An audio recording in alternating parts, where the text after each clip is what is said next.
Hey guys, welcome back. So today we're out the range with a really cool clone. It's called the Colt 607. It's the predecessor to the M4 Carbine, the Colt Carbine, the Colt Commando. It predates them all, and it's a really interesting setup to shorten the stock on a standard AR-15. Now, this is an early AR-15. This is an original Colt. And if you take a look at the markings on it, this has the Edgewater buffer in it. I mean, this is a very early 60s era Colt AR-15. We've done videos with this rifle in the past. And you'll also notice that it has the chrome bolt in it, and no serrations on the carrier. A beautiful rifle. And so Colt has done just about everything with the AR-15, and they did it back in the 60s, 70s, and 80s. And so when you see a belt-fed AR-15, well, Colt did that in the 70s. So it's really interesting to see all the really cool stuff, and a lot of the stuff went to the wayside. It never made it into production, and the 607 would be an example of that. I think 50 units or something like that were built for testing by the SEALs in Vietnam. But yeah, there's just all sorts of cool stuff in Palmetto State Armory with H&R, a brand that used to be Nodak Spud. They're making these really cool clones, and this one's really unique, and I look forward to showing it to you today. But let's start off today's video by doing a little bit of shooting with this early Colt AR-15. I love this rifle.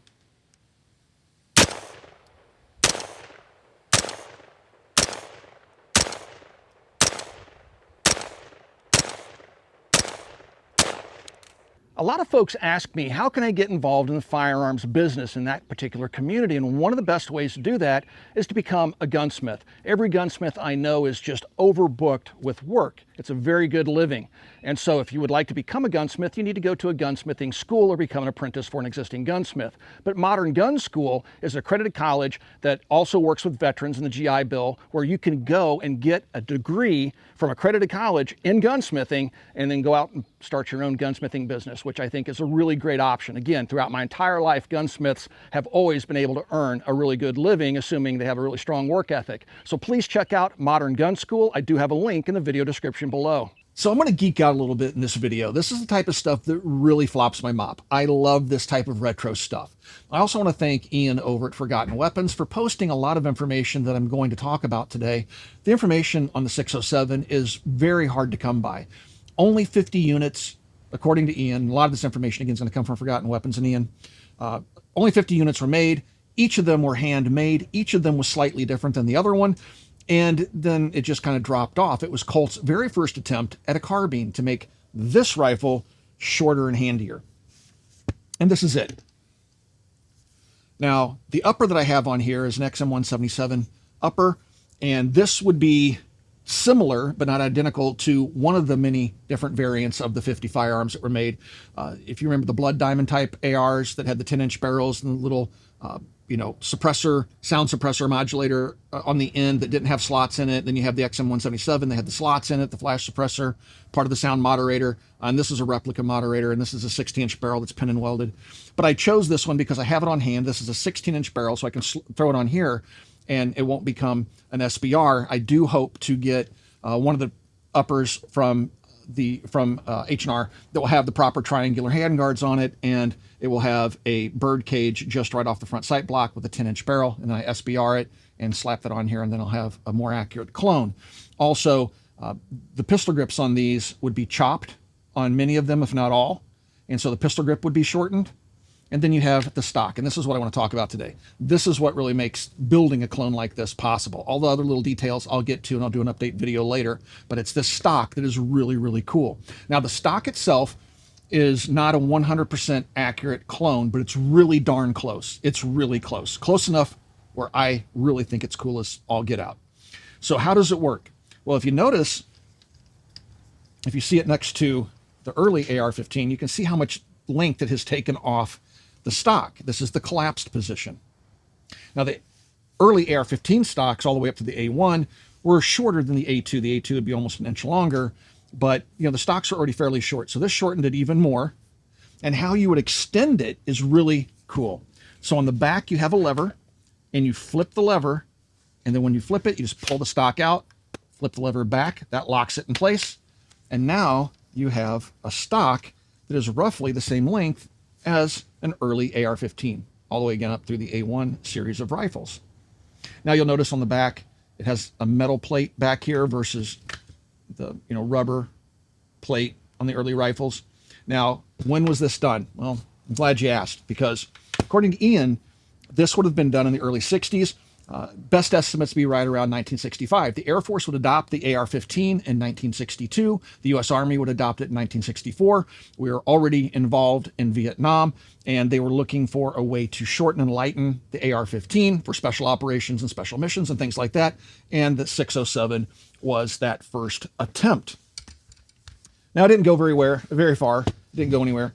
And Colt would move on to other designs, which I'll show you, what you probably already know here in just a second. But Colt has been messing with stocks and doing some really interesting stuff like this, even in more modern times. And I'll show you one of those examples here. But this is really neat, has a very unique look to it. And it's just so cool. Now inside here, you have just a standard carbine buffer and recoil spring assembly. I don't know what the internals look like on the original. Again, very few images exist. Some of the images that are out there have come from Forgotten Weapons. And again, I want to thank Ian for putting that information out there. But you can kind of get an idea of what the original looked like and just how close this is of a facsimile to that original design. So what are some of the other things that Colt's done? Well, obviously, this is where Colt went with the design. This is an early aluminum collapsible stock. The early stocks were two position, just like this one. So you had collapsed and extended, so you could adjust that length of pull. Later versions, but the early versions were just two positions like the 607. And that's an early Colt rifle as well. But later, Colt would do stuff like this. Now, this is an SBR, but this is one of Colt's folding carbine stocks that they would develop. I think it was either late 90s or early 2000s, I think early 2000s. But anyway, it didn't go anywhere. It was kind of a flop. You can still find these out there. They're relatively expensive. If I'm not mistaken, just the stock, if you can find one of these, is going to cost you right around $1,000. I do think Copper actually has a couple of them in stock, in inventory. But yeah, very interesting. But this folds right here. This is the hinge point. It uses a shortened or proprietary buffer and recoil spring in this little area right here. And then the stock is actually adjustable for length of pull on top of its ability to fold. This also collapses. It's really interesting. So Colt's been messing with collapsible stocks since the mid-1960s. And that is just really, really cool. And again, I'll show you here really quick. Just flip the switch, and now I can push the stock closed, and that'll lock it in the closed position. Extended position, flip the switch, lock it, and there you go. So let's do a little bit of shooting with this. The XM177 upper, I think looks pretty good on here, looks pretty sharp, but I do want to SBR it and make a more clone correct version of this rifle, which I'll do given time. As I said, I'll do an update video, but let's do a little bit of shooting with this guy. The upper is an H&R upper as well. This is a clone of the 25 round magazines that would have been used in Vietnam. These are no longer made. I don't think they're made anymore. These were offered by Brownells, but I know H&R is bringing back a lot of the classic magazines as well. So hopefully a lot of these old magazines, the waffle mags and stuff like that, will start coming back out on the market. Actually, I think the waffle mags already are. All right. Really bad wind outside today, guys. That's why we're inside.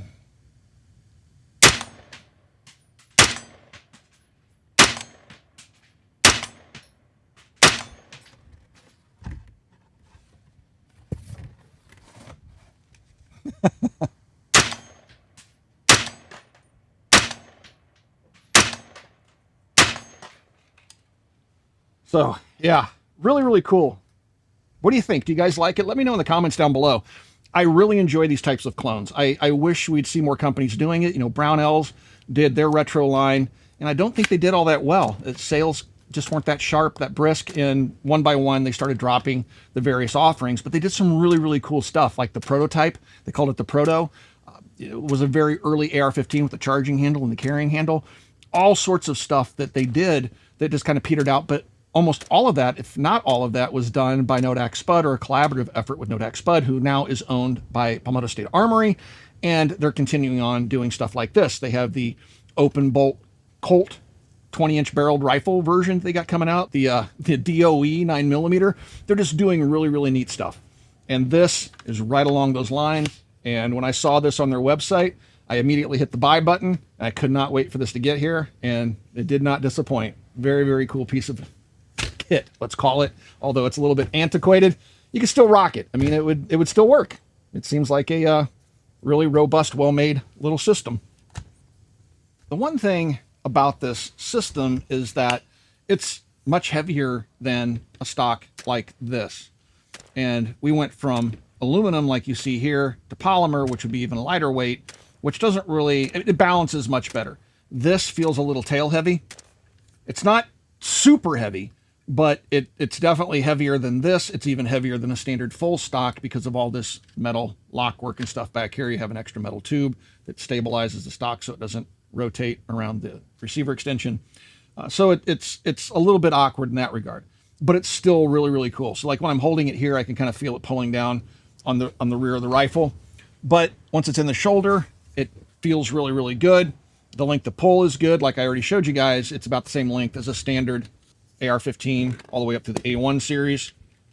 Do a little bit more shooting with this thing. I just love these style of rifles so much.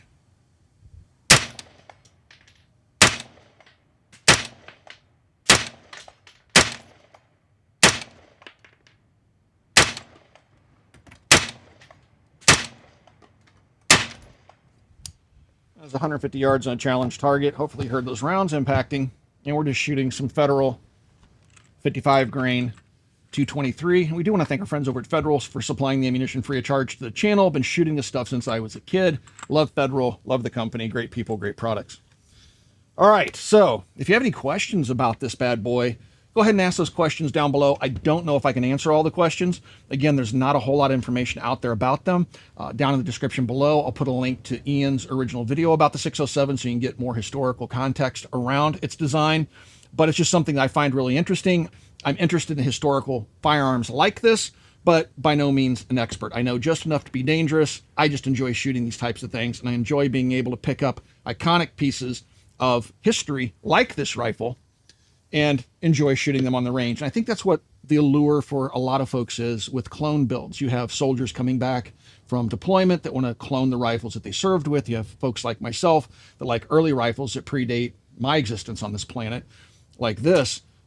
I just love them. I love being able to touch history and shoot that history, even though I'm not a historian. And I think a lot of folks are like that. Hopefully these types of clone rifles take off. Hopefully people watching the video enjoy them as well, because I want to see companies do more stuff like this. So again, I want to support H&R and their cloning efforts because I want every single one of the guns that they put out, even ones that aren't cloned correct, like the DOE gun I talked about earlier, the 9mm DOE submachine gun. They now offer that in 300 blackout. Talk about just absolutely cool stuff. So let me know in the comments if you enjoy clone builds like this. If you guys would like to support us here at the Military Arms channel so we can continue to bring you content like this, please consider becoming part of our Patreon family. There's a link in the video description below. Right here on YouTube, you got the support button underneath the video player you're watching right now. You can mash that support button and support us right here on YouTube in the age of demonetization. I want to thank you guys for 17 years of support. Swing by, check out Copper, and we'll talk to you guys soon.